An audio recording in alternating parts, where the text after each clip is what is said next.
आज जो हम टॉपिक यहाँ पर टच करने वाले हैं वो आज तक मैंने जितने भी सेशंस करे हैं उन सब में से सबसे इम्पॉर्टेंट टॉपिक है, वो है how to choose your career. कि जो पेरेंट्स हमसे एक्सपेक्ट करते हैं कुछ हद तक वो एक्सपेक्टेशंस भी पूरी हो जाए और जो हम करना चाहते हैं वो भी हम कर सकें और आगे फाइनेंशियली ग्रो करने की जो पॉसिबिलिटीज़ हैं वो इनफाइनाइट हो। इससे पहले कि मैं आप लोगों को बताऊं कि ये चीज़ कैसे होगी या हमको क्या करना है, इसके लिए मैं आप लोगों से जानना चाहूँगा आप लोग अपना करियर कैसे चूज़ करते हैं। सर हम करियर चूज करते हैं जो हमारे पेरेंट्स आपस में सोचते हैं, जो बनना चाहते हैं वो सोचते हैं कि इसमें हमारा चिल्ड्रन फाइनेंशियली सही सक्सेसफुल हो सकता है और हो सकता है वो हमारे दिमाग में पहले से बचपन से सेट कर देते हैं कि आपको ये बनना है और हम छोटे होते हैं तो हम सोचते हैं कि यही हमारे लिए अच्छा ऑप्शन होगा, इसमें सक्सेसफुल हो सकते हैं। फिर वो बच्चे वही करने लग जाते हैं और फिर ये 90% बच्चे इससे चुनते हैं। मोस्टली क्या होता है कि फ्रेंड सर्कल के दबाव में आके लोग भेड़-चाल में आके कर लेते हैं, फ्रेंड ये करना तो हम भी ये करते हैं। सर बेसिकली जो होता है वो पेरेंट्स हमारे बोलते हैं कि 2 साल पहले उसने वो करा था, आज वो सक्सेस है। वो जो है तेरे बड़े भैया जो है वो आज यूएस में बैठे हैं, ये जॉब कर रहे हैं। हाँ, तो बेसिकली ये कहते हैं कि तू भी ये कर ले, तू भी उसकी तरह स्टैंड हो जा। कोई इंटरेस्ट के बारे में बात नहीं करता कि हमारा इंटरेस्ट किसमें है किसमें नहीं है। सर वो पेरेंट्स जब हमसे पूछते हैं कि आप ये नहीं करना वो नहीं करना तो बताओ क्या करना है, तो सर कई बार ये भी होता है कि हमारे पास ही जवाब नहीं होता, हम क्या करें, हमें यही नहीं पता होता।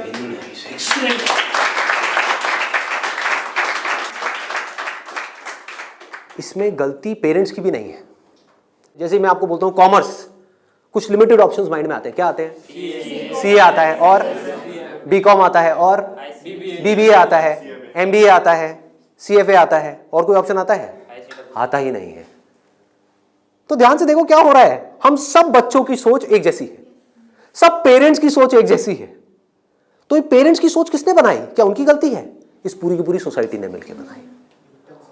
पेरेंट्स की सोच बनी और पेरेंट्स से बचपन से आज तक जो उन्होंने सुना देखा करा वहां से आपकी सोच बनी आपके पेरेंट्स से। तो अल्टीमेटली आप में और आपके पेरेंट्स में कोई फर्क नहीं है, उनको ब्लेम मत करो। आपकी सोच भी उनके जैसी ही है। अगर नहीं है तो बताओ कोई और ऑप्शंस। नहीं आते ना माइंड में? साइंस में बोलता हूं, साइंस बैकग्राउंड, क्या ऑप्शंस आते हैं माइंड में? इंजीनियरिंग। इंजीनियरिंग में भी क्या आता है? जैसे इंजीनियरिंग वर्ड आता है क्या आता है माइंड में? आईआईटी आता है। ठीक है। मेडिकल में क्या आता है? एमबीबीएस, सर्जन्स, और कुछ? नो सर, बस यही है। देखो हमारी सोच कितनी लिमिटेड हो गई है। माइंड में कुछ आता ही नहीं है तो करेंगे कैसे? आपके माइंड में कुछ आएगा तभी तो वो चीज होगी। अगर माइंड में हिमालय नाम का पहाड़ होगा तभी तो उस पर चढ़ोगे। माइंड में हिमालय है ही नहीं तो कैसे चढ़ोगे? वहां तक जाना तो बहुत दूर की बात है। क्या करोगे? तो क्या होगा आपके साथ में? वही जो उन सब लोगों के साथ में हो रहा है जिनकी सोच ऐसी है। अपने आसपास में देख लो क्या हो रहा है उन लोगों के साथ में। अगर हम चाहते हैं हमारे साथ में कुछ अलग हो तो हमें क्या करना पड़ेगा? अपनी सोच को तोड़ना पड़ेगा। सबसे पहले समझेंगे कि एग्जैक्टली हो क्या रहा है, फिर ये देखेंगे कि हम क्या कर सकते हैं और क्या करना है। इसको आप पीछे सर्कुलेट कर दीजिए।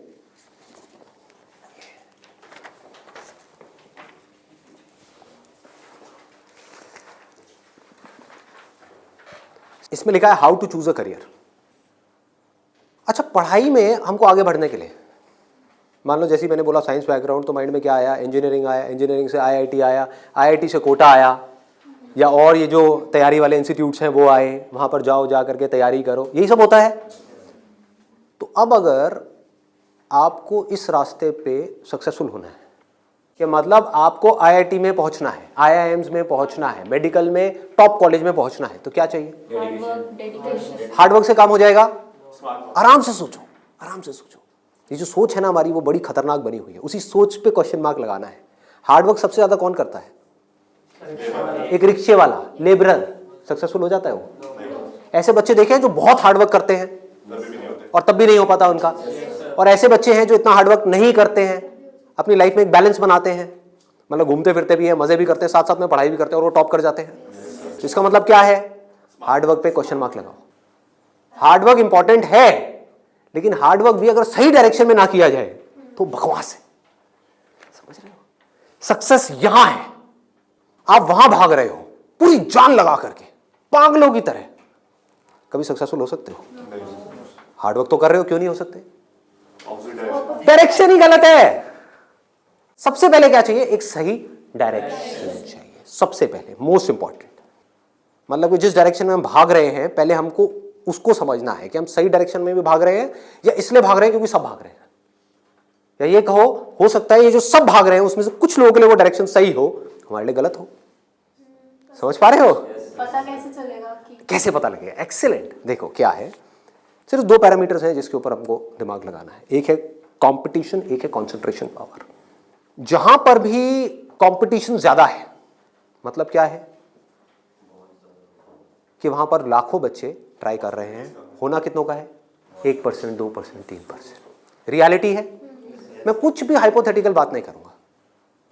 क्या ये जो लाखों बच्चे ट्राई करते हैं, कोई भी ये सोच करके ट्राई करता है, लाखों रुपए जा करके कोचिंग इंस्टीट्यूट में स्पेंड करता है कि मेरा नहीं होगा? देखो कितना मजेदार है। मतलब लाखों को यह लग रहा है कि हमारा हो जाएगा। तो अब सबसे पहला यहां पर जो क्वेश्चन पूछना है, जो ना अभी पेरेंट्स पूछ रहे हैं ना बच्चे खुद पूछ रहे हैं, वो अपने आप से पूछना है। वो ये कि मेरी कंसंट्रेशन पावर्स कैसी है। सिंपल है ना, इसमें कोई कॉम्प्लिकेटेड है? कि अगर आपको इन कॉम्पिटिटिव एग्जाम्स में कॉम्पीट करना है, दिन में 10-10 घंटे पढ़ना है, 15-15 घंटे पढ़ना है, उससे भी काम नहीं होने वाला, क्योंकि बहुत लोग पढ़ते हैं फिर भी नहीं कर पाते। तो इसका मतलब क्या है? आपको अपने आप से सच बोलना होगा। अब ये बड़ा टेढ़ा काम है, क्योंकि दुनिया में हमारी आदत क्या पड़ी हुई है? झूठ बोलने की। हाँ, किसी से भी जा करके पूछो, हाँ भाई तेरे में पोटेंशियल है, कर लेगा आईटी? हाँ मैं तो कर लूंगा, मैं तो कर लूंगा। फिर हुआ क्यों नहीं? हुआ क्यों नहीं? अरे वो लक साथ नहीं हो पाया, कोई वजह होगी, नहीं हो पाया। मतलब क्या था? डायरेक्शन ही गलत थी, स्टार्टिंग ही गलत हो गई। अब आप कैसे ये डिसाइड करोगे कि आपकी कंसंट्रेशन पावर स्ट्रांग है या नहीं है? माइंड की थोड़ा सा डेप्थ में जाते हैं। कैसे डिसाइड करोगे? जब भी आप किसी कॉम्पिटिटिव एग्जाम में कॉम्पीट कर रहे हो, तो आपको ये देखना होगा आपके कॉम्पिटिटर्स कौन है। फॉर एग्जाम्पल, आप एक रेस में भाग रहे हो, आपके साथ में कोई एथलीट है जिसने 10 साल प्रैक्टिस करी है रेस में भागने की। आप कभी नहीं भागे, धीरे धीरे जॉगिंग करी है, लेकिन रेस में कभी तेज नहीं भागे। जीत पाओगे उससे? करो हार्डवर्क। वो 10 साल से भाग रहा है और वो रुकने वाला नहीं है, उसके पास में पूरा का पूरा एक मोमेंटम है। वो अगले 2 साल तक भी ऐसे ही भागने वाला है जैसे वो 10 साल से भागता आया है। आप अभी भागना शुरू कर रहे हो, तो पहले अपनी कंसंट्रेशन पावर्स को कंपेयर करना है किसी और के साथ। That is going to be a realistic solution. एक है थियोरेटिकल सोल्यूशन। थियोरेटिकल क्या है? माँ बाप कह रहे हैं बच्चों को भागो, बच्चे भी अंदर से कह रहे हैं भागो। यही हो रहा है, करेंगे करेंगे करेंगे करेंगे करेंगे, चार्ज अप हुए पड़े हैं पागलों की तरह। इनको ये नहीं समझ पा रहा कि मेरे अंदर वो स्ट्रेंथ है भी या नहीं है। बहुत बारीक बात है, अगर इसको हमको समझ आए तो। एक बॉक्सिंग रिंग में आप हो, ठीक है, तो सामने देखो कि जो बॉक्सर है वो है कौन जिससे आप लड़ने के लिए जा रहे हो। इसी को तो कंपटीशन बोलते हैं। तो अगर उस कंपटीशन को आपको जीतना है, और जीतना ही है, हारना किसको है? किसको अपने माँ बाप के पैसे डुबोने हैं? किसको अपनी लाइफ खराब करनी है? जीतना ही है। तो जीतने का क्या तरीका है? पहले अपने कॉम्पिटिटर्स की स्ट्रेंथ को समझ जाओ। समझ लो कि आप कॉम्पीट कर किसके साथ में रहे हो। वो कैसे समझोगे? रियलिस्टिकली अपने आप से पूछो, अपने स्कूल के बैकग्राउंड के बेस पे या जो भी आज तक आपने किया है उसके बेस पे। कुछ बच्चे होते हैं जिनको एक चैप्टर है, मान लो एक बुक में, उसको पूरा याद करने में या समझने में 1 घंटा लगता है। आपको कितनी देर लगती है? 5 घंटे, 6 घंटे, 10 घंटे या आधा घंटा? ये पूछो अपने आप से। Then you will be able to जज your strength in comparison to your competitors. ये जो 13 लाख बच्चे हैं, इसमें से 10% बच्चे ऐसे हैं जिनकी कॉन्सेंट्रेशन पावर्स एक्स्ट्रा ऑर्डिनरी है। उनसे अगर आप कॉम्पीट कर रहे हो तो एटलीस्ट आपकी कॉन्सेंट्रेशन पावर्स एक्स्ट्रा ऑर्डिनरी होनी ही चाहिए। और कॉन्सेंट्रेशन पावर एक दिन में एक्स्ट्रा ऑर्डिनरी नहीं होती है, ये प्रैक्टिस है। मतलब उन्होंने कई सालों तक इसकी प्रैक्टिस करी है, तब जाके उनकी कॉन्सेंट्रेशन पावर एक लेवल तक पहुंची है। तो आप अपने आप से ईमानदारी से सवाल पूछो तो सही कि आपकी कॉन्सेंट्रेशन पावर है कैसी। अगर एक्स्ट्रा ऑर्डिनरी है और आप ऐसे कंपटीशन में जा रहे हो जहां पे कंपटीशन बहुत हाई है, तो आपके सक्सेसफुल होने के क्या चांसेस हैं? क्या 100% है? पूछो अपने आप से, दिमाग को खोलो। दिमाग बंद हुआ पड़ा है लोगों का। आईआईटी में लोग कहाँ से आते हैं? सिर्फ दिल्ली से आते हैं, सिर्फ बॉम्बे से आते हैं? कहाँ से आते हैं? ऑल ओवर इंडिया से। मान लो 1 लाख बच्चे ऐसे हैं इंडिया में अलग अलग स्कूल्स में जो अपनी अपनी क्लास में टॉपर हैं। उनको क्या लग रहा है कि मेरी स्ट्रेंथ बहुत तगड़ी है। ये बात हो रही है टॉपर्स की। लेकिन जब वो जाएंगे कॉम्पीट करने तो और भी ऐसे टॉपर्स आए होंगे जो उनसे भी आगे होंगे। आप समझ गए? तो यहां पे आपने क्या किया? एक बहुत बड़ा काम कर दिया, अपने आप से सच बोल दिया और यही सच जा करके अपने घर वालों को बोल दिया। इससे क्या होगा? आप एक ऐसे कंपटीशन से बच सकते हो जहां पर आपके हारने के चांसेस बहुत ज्यादा है, क्योंकि एक्चुअल में कंपटीशन है किसके बीच में? देखो, उन लोगों के बीच में जिसमें पोटेंशियल है। एक रेस हो रही है ओलंपिक्स में, वो किसके लिए है? जिसने बहुत प्रैक्टिस करी है, जिसके अंदर पोटेंशियल है, स्टैमिना है, फोकस करने की पावर्स है, डिस्ट्रैक्शन से वो अपने माइंड को हटा सकता है, उसके लिए है ना। सबके लिए तो नहीं है। अगर सबको भगा दिया जाए उस रेस में तो क्या होगा? क्योंकि उसमें जीतने के बाद गोल्ड मेडल मिलता है, अखबार में फोटो आती है। अखबार में फोटो आती है ना, इन कोचिंग इंस्टीट्यूट्स की फोटो आती है, नाम लिखे होते हैं, ऑल इंडिया रैंक ये है, ये है, ये है। उसको देख करके क्या होता है माँ बाप की हालत? उनको उसकी फोटो नहीं दिख रही होती, अपने बच्चे की फोटो दिख रही होती है। यहाँ पे आने वाले इतने साल बाद मेरे बच्चे की फोटो होगी, मेरी बेटी की फोटो होगी, उसकी ये रैंक होगी। यहाँ से क्या हो रहा है? हम अननेसेसरी अपनी एक ख्याली दुनिया खड़ी कर रहे हैं। पेरेंट्स ने अपने दिमाग में एक ख्याल बना लिया। अब यहाँ तक प्रॉब्लम नहीं है, उन्होंने वो ही किया जो होना था। सबके साथ होता है, कौन नहीं चाहेगा? गड़बड़ कहाँ हुई? आप भी इस खेल को नहीं समझ पाए, आप समझ ही नहीं पाए हो क्या रहा है। ये जो कोचिंग इंडस्ट्री है आज की डेट में 1.5 लाख करोड़ की इंडस्ट्री है। ये पैसा कहाँ से आ रहा है?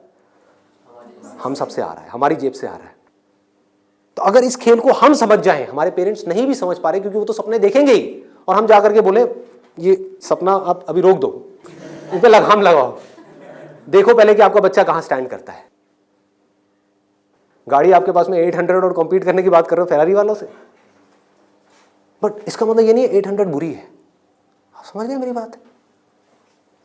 रेस में बुरी है, बट दिल्ली की सड़कों पे, पुरानी दिल्ली में फेरारी अच्छी है, 800 अच्छी है? 800 अच्छी है, ज्यादा सक्सेसफुल है। बट वही अगर उस रेस में चली जाए जिसमें सब भाग रही हैं और सारी 800 नहीं है, फरारीज है, एक से एक फरारीज है, किसमें कितनी आग लगी हुई है वो आपको पता ही नहीं है। आप समझ पा रहे हो? कोई आ रहा है कहीं से, उस बच्चे में कितनी आग है और कितना पोटेंशियल है वो आप सपने में भी नहीं सोच सकते, और आप उससे लड़ने की बात कर रहे हो। किस बेस पे? क्योंकि मेरे घर वालों ने ये सपना देखा है और मुझे सपने को सच करना है। पोटेंशियल है या नहीं है? पूछो अपने आप से, तो आपको क्लियर कट जवाब मिलेगा। क्लियर कट 10% लोग ऐसे होते हैं जिनमें एक्चुअल में पोटेंशियल है इन एग्जाम्स में कॉम्पीट करने का। तो if you are there in that top 10% category, तो अब आपका हार्डवर्क यहां पे काम आने वाला है। Depending upon your hard work, बशर्ते आपके अंदर पोटेंशियल हो। फॉर एग्जाम्पल फेरारीज की रेस हो रही है, उसमें आपने पूरी जान लगा दी, एक सेकंड के लिए भी डिस्ट्रैक्ट नहीं हुए। ठीक है, डिस्ट्रैक्ट होने में 1 सेकंड लगता है। डिस्ट्रैक्शंस वाला मेरा सेशन है पावर ऑफ फोकस, वो देखा होगा आप लोगों ने। बहुत तरह की डिस्ट्रैक्शंस है। मान लो आप हो तो फेरारी, लेकिन डिस्ट्रैक्ट हो गए, रुक गए, रेस यहां हो रही है, आप यहां चले गए, आउट है कि नहीं? तो आपको पूरी तरह से फोकस्ड रहना पड़ेगा, हार्डवर्क करना होगा, डेडिकेशन चाहिए, डिजायर चाहिए, सब कुछ चाहिए। लेकिन सबसे पहले क्या चाहिए? इंजन में दम होना चाहिए, अंदर वो पोटेंशियल होना चाहिए, एक्स्ट्रा ऑर्डिनरी कॉन्सेंट्रेशन पावर्स होनी चाहिए। ये बात हमको समझ क्यों नहीं आ रही है? अब क्यों चाहिए कॉन्सेंट्रेशन पावर्स? कभी सोचा है? 2 तरह के काम है इस दुनिया में, एक वो जिसमें हमारा इंटरेस्ट है, दूसरा वो जिसमें इंटरेस्ट नहीं है। जहां इंटरेस्ट नहीं है वहां पर कॉन्सेंट्रेशन पावर्स का स्ट्रांग होना बहुत जरूरी है, जहां है वहां पर नहीं है, क्योंकि वहां तो ध्यान लग जाता है। वीडियो गेम खेलने के लिए कॉन्सेंट्रेशन पावर चाहिए क्या? क्यों? क्यों? इंटरेस्ट है तो वहां पर कॉन्सेंट्रेशन हो जाता है, खेलने में कॉन्सेंट्रेशन हो जाता है, और बहुत सारी चीजों में कॉन्सेंट्रेशन हो जाता है। पढ़ाई में हमें कॉन्सेंट्रेट करना पड़ता है, और चाहिए ही चाहिए, क्योंकि पढ़ाई में 99.99% लोगों का इंटरेस्ट नहीं होता। तो कैसे पढ़ाई में क्रैक कर पाएंगे? तब जब अपने ध्यान को ऐसी जगह पे रोकना आता हो जहां पे हमारा इंटरेस्ट नहीं है। और ऐसी स्ट्रेंथ कितने लोगों में होती है? सच सच बताना आज, मतलब ईमानदारी से, आप में से कितने हैं यहां पर जो आप क्लेम कर सकते हो कि मेरी जो कॉन्सेंट्रेशन पावर्स हैं वो एक्स्ट्रा ऑर्डिनरी है? ऑनेस्टली आपकी है, let's give a big hand for it. हम सब में से सिर्फ एक की, और ट्राई कौन करते हैं? सब करते हैं। मेजॉरिटी ऑफ पीपल, सब तो नहीं कह सकते, मेजॉरिटी ऑफ पीपल करते हैं। है ना खतरनाक खेल। और एक बहुत बड़ी चीज हुई है अभी यहां पर, आप में से सिर्फ एक ने अपना हाथ उठाया, बाकी ने नहीं उठाया। इसका मतलब आपने क्या किया? सच बोल दिया, एक्सेप्ट कर लिया। अगर अपने घर पे भी एक्सेप्ट कर लो तो क्या होगा? खेल शुरू होने से पहले ही खत्म हो जाएगा। अगर ये मेजॉरिटी ऑफ बच्चों को समझ आ जाए, इंडिया में लाखों बच्चे मेरी वीडियोस देखते हैं, उनको ये समझ आ जाए और वो अपने आप से सच बोल दें, अपना हाथ ऊपर ना करें, अपने घर पे जाकर के बोल दें मेरी कंसंट्रेशन पावर एक्स्ट्रा ऑर्डिनरी नहीं है। हाँ, मेरी क्लास में कुछ 4 बच्चे हैं, उनकी है, और वो भी कॉम्पीट करने जा रहे हैं, उनको करने दो। मुझे नहीं लगता कि मैं जीत पाऊंगा इस खेल में। हाँ, कुछ और ऐसे खेल हैं जहां पर मैं फाड़ दूंगा, तो क्या होगा? अब क्या आपके पेरेंट्स भेजेंगे आपको? पहले ही बोल दो, आपने भेजना है भेज दो, लेकिन आपका पैसा डूबेगा। 5 लाख डुबोने हैं, डुबो दो। भेजना है भेज दो, मुझे पता है मेरा नहीं हो पाएगा। ये झूठ है, ये नेगेटिव थिंकिंग है, या ये रियलिस्टिक थिंकिंग है? समझो, realistic thinking, that is the biggest thing जो हमको समझना है। पॉजिटिव थिंकिंग का लोग मतलब क्या निकालते हैं कि मेरे पास में मारुति 800 है, और मैं ये एक्सेप्ट ही ना करूं कि मेरे पास में मारुति 800 है, मैं अपना एक ख्याल बना लूं कि मेरे पास में फेरारी है, और जाकर के कॉम्पीट करूं ऐसे लोगों के साथ में जिनके पास में एक्चुअल में फेरारी है। फर्क पता लग रहा है? और ऊपर से अपने आप को पॉजिटिवली अंदर से मोटिवेट करता रहा हूं। घर वाले भी मुझे रोज फोन करके, नहीं बेटा तू कर सकता है, कर सकता है, कर सकता। रियलिटी को देखो ही ना, अपनी स्ट्रेंथ को देखो ही ना, अपनी आंखें बंद कर लो, सच बोलो अपने आप से। जीत सकते हो तो लड़ो, नहीं जीत सकते तो कोई ऐसी जगह पे जाओ जहां पे आप जीत सकते हो, या बेटर स्टिल जहां पे कोई कंपटीशन ही ना हो। आगे बढ़ते हैं। दूसरा क्या है? ये तो हो गई पहली कैटेगरी, एक्स्ट्रा ऑर्डिनरी, जो यहां पर अभी कोई भी नहीं मिला, सिर्फ एक मिला है। दूसरा है ऑर्डिनरी। 90% लोग एक क्लास में, 90% स्टूडेंट्स इंडिया में वो इस सेगमेंट में आते हैं। अब मजे की बात क्या है, ये जो कोचिंग इंस्टीट्यूट्स हैं, इनकी दुकानें कैसे बच्चों से चल रही है? ऐसे बच्चों से। कुछ रोल मॉडल्स दिखा करके, देखो हमारे इंस्टीट्यूट से ये है, उन्होंने ये कर दिया, जनता को लेकर के आएंगे। जितनी ज्यादा भीड़ आ जाए उतना अच्छा। तो इस पूरी प्रॉब्लम को अगर सॉल्व करना है तो कौन करेगा? एक स्टूडेंट ही कर सकता है। आप चाहो तो स्टैंड ले सकते हो। स्टैंड मतलब क्या? सच बोल दो। ऑर्डिनरी लोग 90% ये कहां जा रहे हैं? हाईली कॉम्पिटिटिव फील्ड्स में जा रहे हैं। क्यों जा रहे हैं? क्योंकि सब जा रहे हैं, क्योंकि उन्हें लग रहा है कि मेरा हो जाएगा। मैं ये नहीं कह रहा कि अगर आप ऑर्डिनरी हो और एक हाई कॉम्पिटिशन वाली फील्ड में जा रहे हो तो आपका नहीं होगा। I am not saying that the possibility is 0%, I am saying possibility is 1%। Genuine है वो भी तब है अगर आप मेहनत करो तो।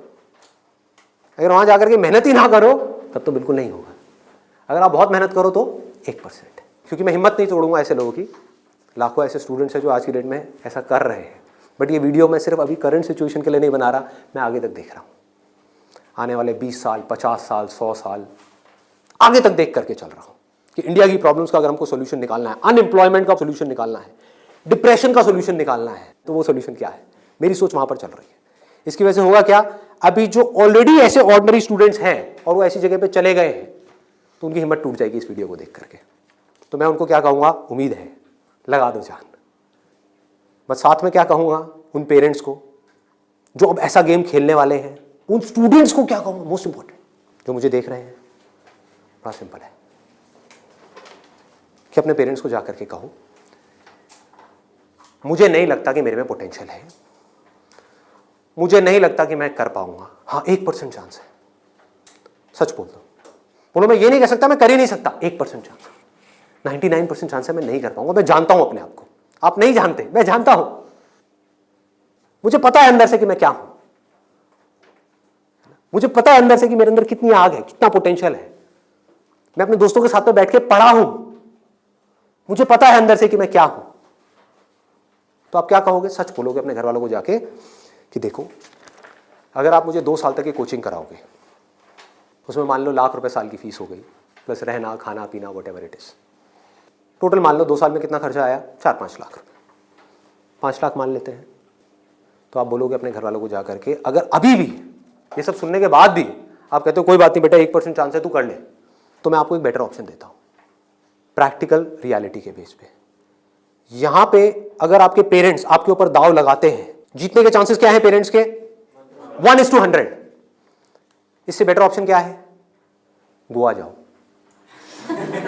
Seriously, I am serious about it, मजाक नहीं कर रहा। गोवा जाओ, वहां पे कैसीनोज हैं। वहां पे अगर आप 5 लाख रुपए लगाते हो, एक रूले करके गेम है, पता है आप लोगों को? सारे जुआरी हैं क्या यहाँ पे? रूले गेम है जिसमें एक बॉल घुमाते हैं, 36 नंबर होते हैं और एक 0 होता है। वहां पे अगर आप 1 नंबर पे पैसा लगाते हो और वो नंबर आ जाता है तो 1 रुपए आपका बन जाता है 36 रुपए। जीतने की प्रोबेबिलिटी क्या है? 1:37। यहां पर क्या है?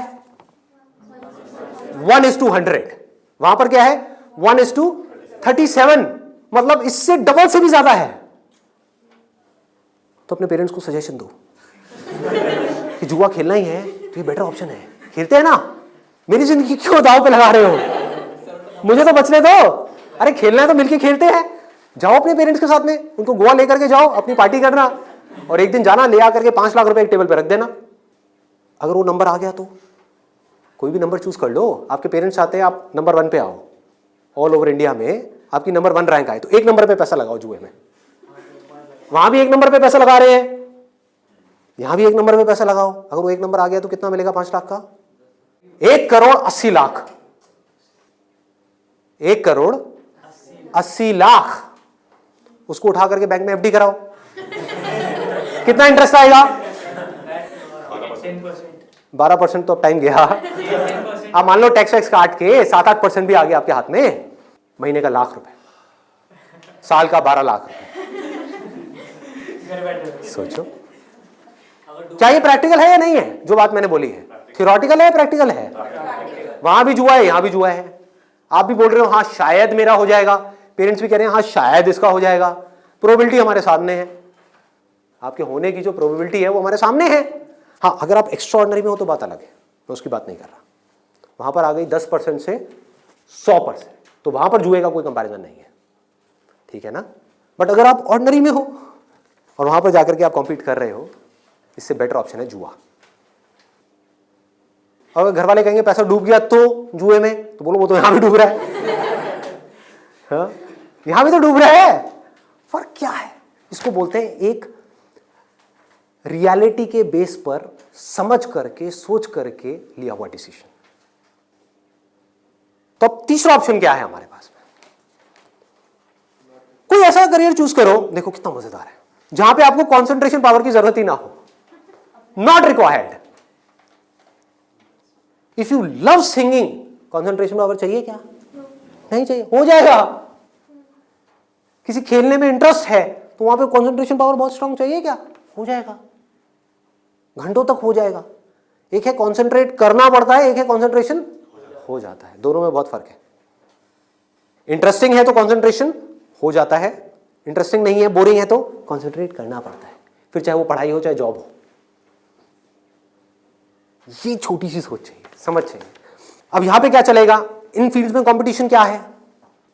आर्ट हो गया, स्पोर्ट्स हो गया, कोई भी क्रिएटिव फील्ड हो गई, वहां पर कंपटीशन क्या है? बहुत ज्यादा है उन लोगों के लिए जो मीडियोकर है। लेकिन अगर आपके अंदर टैलेंट है, कोई कंपटीशन नहीं है, क्योंकि दोनों को आपस में कंपैरिजन किया ही नहीं जा सकता, कोई नंबर्स नहीं है ना। ध्यान से समझो, जैसे आप किसी एग्जाम में जाते हो तो एक कंपेयर किया जा सकता है आपको किसी से, क्योंकि आपके आए 90%, किसी और के आए 99%, तो कंपैरिजन है। टैलेंट में क्या है? आपके अंदर एक तरह का टैलेंट है, किसी और के अंदर और कोई तरह का टैलेंट है। आप जो कर सकते हो वो नहीं कर सकता, वो जो कर सकता है वो नहीं कर सकता। एक सिंगर है उसकी अलग तरह की आवाज है, कोई और सिंगर है उसकी अलग तरह की आवाज है। अब यहां पे भी एक छोटा सा प्रॉब्लम है। प्रॉब्लम क्या है यहां पर? प्रैक्टिकली आप लोग बताओ कि प्रॉब्लम क्या है यहां पर इस तरह का कुछ करने में? स्कोप क्या होगा, क्या नहीं होगा? देखो अगर टैलेंट हो तो स्कोप होगा या नहीं होगा? होगा। बट ऑब्वियस, टैलेंट कैसे डेवलप होता है? प्रैक्टिस। और ये भी तभी काम आएगा जब इंटरेस्ट होगा। समझ गए ना? जितना ज्यादा इंटरेस्ट होगा उतना ही ज्यादा पैशन होगा, जितना ज्यादा पैशन होगा उतना ही ज्यादा पैशन के साथ प्रैक्टिस करोगे, जितना प्रैक्टिस करते चले जाओगे उतना ही टैलेंट बढ़ता चला जाएगा, जितना आपका टैलेंट बढ़ता चला जाएगा आपके लिए कंपटीशन उतना ही कम होता चला जाएगा। क्लियर है ना?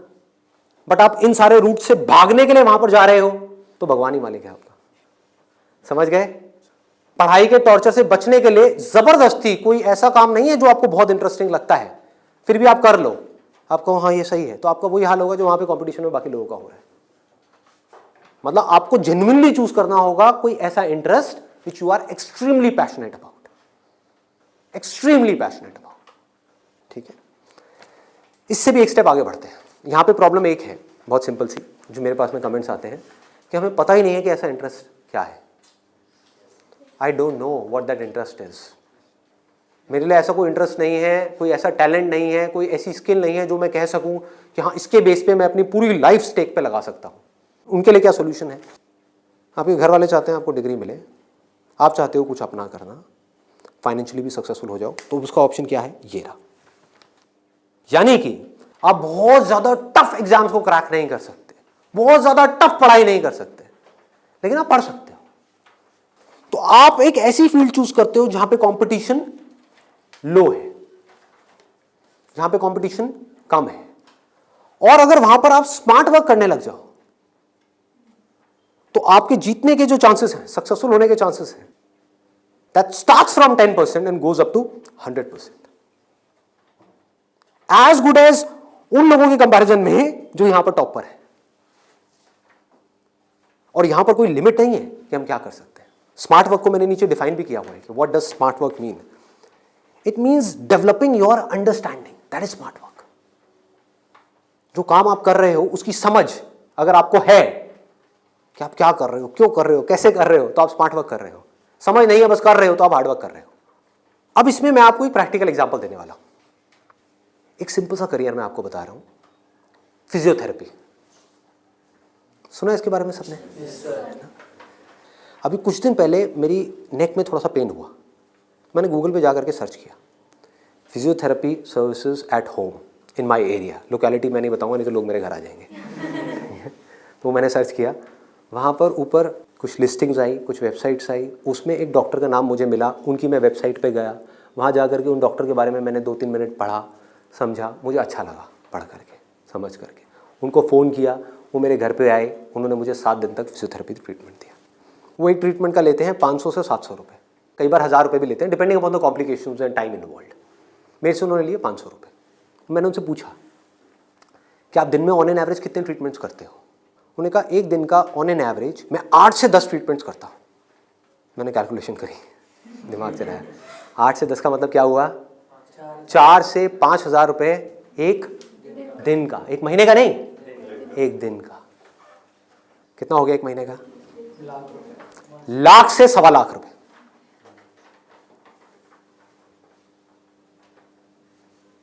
अभी उनको 4 साल हुए अपनी फिजियोथेरेपी करे हुए, ये नहीं है कि 40 साल हो गए, 4 साल। समझ रहे हो क्या किया उन्होंने, कैसे किया उन्होंने? वो सब आ जाता है स्मार्ट वर्क के अंदर। उन्होंने हार्ड वर्क नहीं किया, स्मार्ट वर्क किया। ज्यादातर लोग क्या करते हैं, एक हाईली कॉम्पिटिटिव फील्ड के अंदर जाकर के कॉम्पीट करते हैं, वहां होता है नहीं, जाकर के किसी लोकल कॉलेज में फंस जाते हैं, वहां से निकल करके जॉब के लिए धक्के खाते हैं। इसके आगे सोच बढ़ ही नहीं पाती है। जॉब नहीं मिल रही तो दुखी हो जाते हैं, उसके बाद में जब बहुत टाइम तक जॉब नहीं मिल रही होती तो जो भी जॉब होती है, जैसी भी जॉब होती है, कर लेते हैं। होता है प्रैक्टिकली ऐसा है? नहीं होता है। पढ़ाई करिए किसी फील्ड में, जॉब कर रहे हैं किसी और फील्ड में, मतलब जो वो पढ़ाई करी वो बेकार हो गई। स्मार्ट वर्क किसे कहते हैं?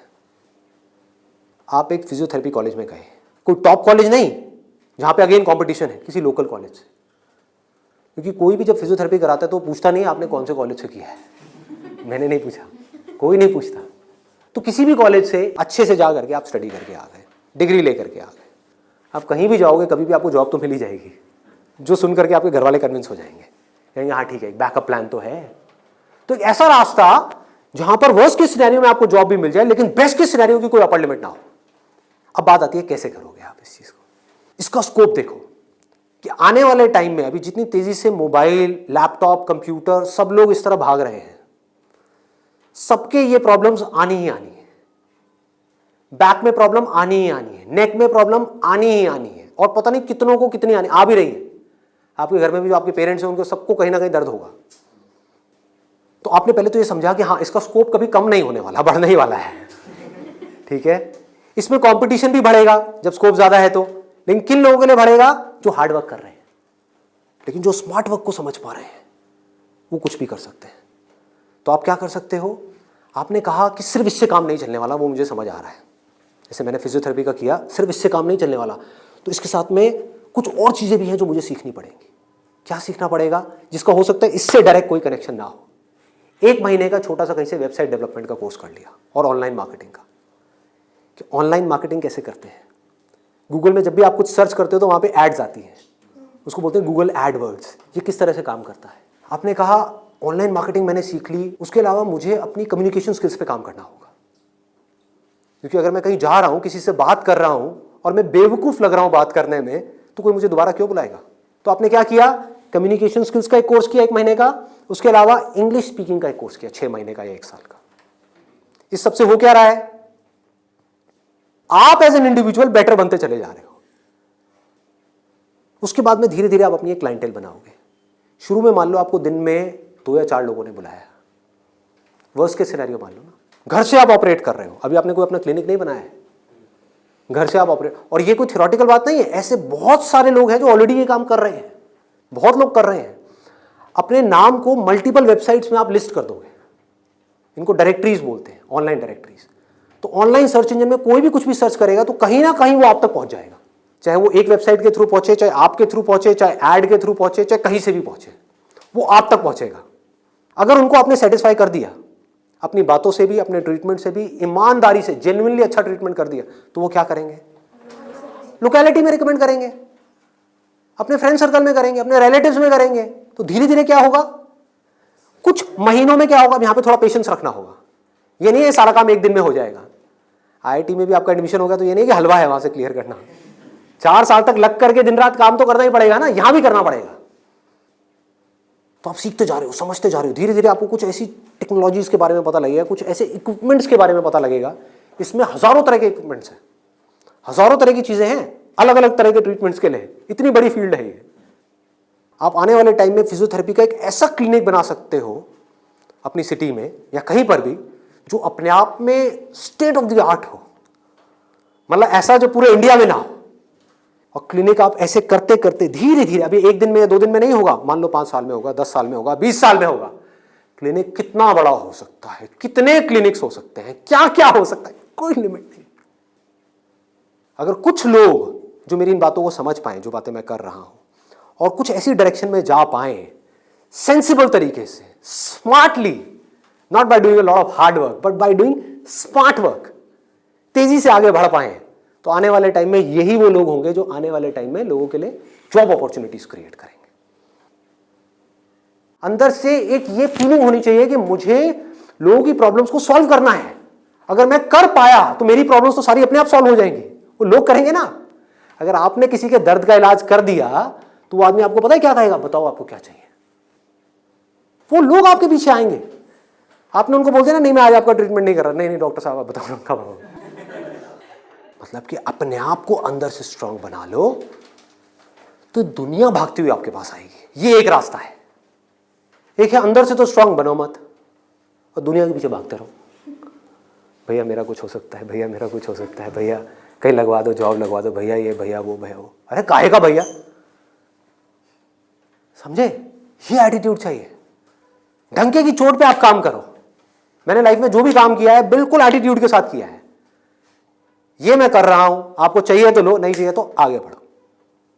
Does not make any difference to me, क्योंकि मैं जो कर रहा हूं आई बिलीव इन इट। मैं कोई भीख नहीं मांग रहा हूं आपसे। और बहुत सारे लोग होते थे जिनको मैं मना कर देता था, जो मैं नहीं कर रहा तुम्हारा शूट, और वो जा करके 4 लोगों को पकड़ के ले आते थे, ये बंदा जेन्युइन है, इसमें दम है ना बोलने का। वो दम कहां से आता है? सोच से आता है। सोच को खोलो, बंद करके इसमें मत रहो, फाड़ दो। और फिर भी रहना है तो आपकी चॉइस है।